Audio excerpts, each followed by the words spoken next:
ఏమైంది? లైఫ్లో మొత్తం అంతా అయిపోయినట్టు అనిపిస్తుంది. ముందు ముందు ఏం చేయాలో అర్థం కావట్లేదు. ఎలా అనిపిస్తుంది అంటే లైఫ్లో అందరూ ముందుకు వెళ్తున్నారు, కానీ నేను మాత్రం ఏం చేయలేకపోతున్నా. అండ్ అన్నీ వదిలేసి ఎక్కడికైనా దూరంగా వెళ్ళిపోవాలనిపిస్తుంది. ఇదేగా నువ్వు చెప్పాలనుకునేది? లేదు, ఇదే టైంలో నువ్వు స్ట్రాంగ్ ఉండాలి. అండ్ మీరు ఈ టఫ్ సిచ్యువేషన్స్ ఎదుర్కొంటున్నారంటే దీని వెనకాల చాలా పెద్ద కారణం ఉంది. ముందు ముందు ఒక అద్భుతం జరగబోతుంది. ఇప్పుడు మీరు కేవలం కొంచెం దూరంలో ఉన్నారంతే.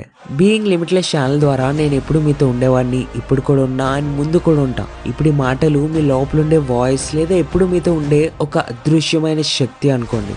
ఇది గుర్తుపెట్టుకోండి, ఏమైనా సరే మనం గివ్ అప్ ఇవ్వకూడదు. ఇప్పుడు ఒకసారి డీప్ బ్రీత్ తీసుకోండి, నెమ్మదిగా బయటకు వదలండి. మళ్ళీ ఒక డీప్ బ్రీత్ తీసుకోండి, మెల్లమెల్లగా బయటికి వదలండి. ఇప్పుడు ఎలా ఫీల్ అవుతున్నారు? మళ్ళీ ఎప్పుడైనా ఇలా టెన్షన్ పడితే సేవ్ చేసుకొని ఈ వీడియో చూడండి. అప్పుడు మీకు అర్థమవుతుంది ఒక అదృశ్యమైన శక్తి ఎప్పుడు మీకు హెల్ప్ చేయడానికి మీతో ఉంది అని. అండ్ మన బీయింగ్ లిమిట్లెస్ కమ్యూనిటీ యొక్క మిషన్ కూడా అయితే. సో మీరు కూడా మాతో పాటు ముందుకు రావాలనుకుంటే ఇప్పుడే ఫాలో అయ్యి మన 3 lakh+ కమ్యూనిటీలో జాయిన్ అవ్వండి. లైఫ్లో సక్సెస్ అయ్యి ప్రపంచానికి మనం ఏంటో చూపిద్దాం.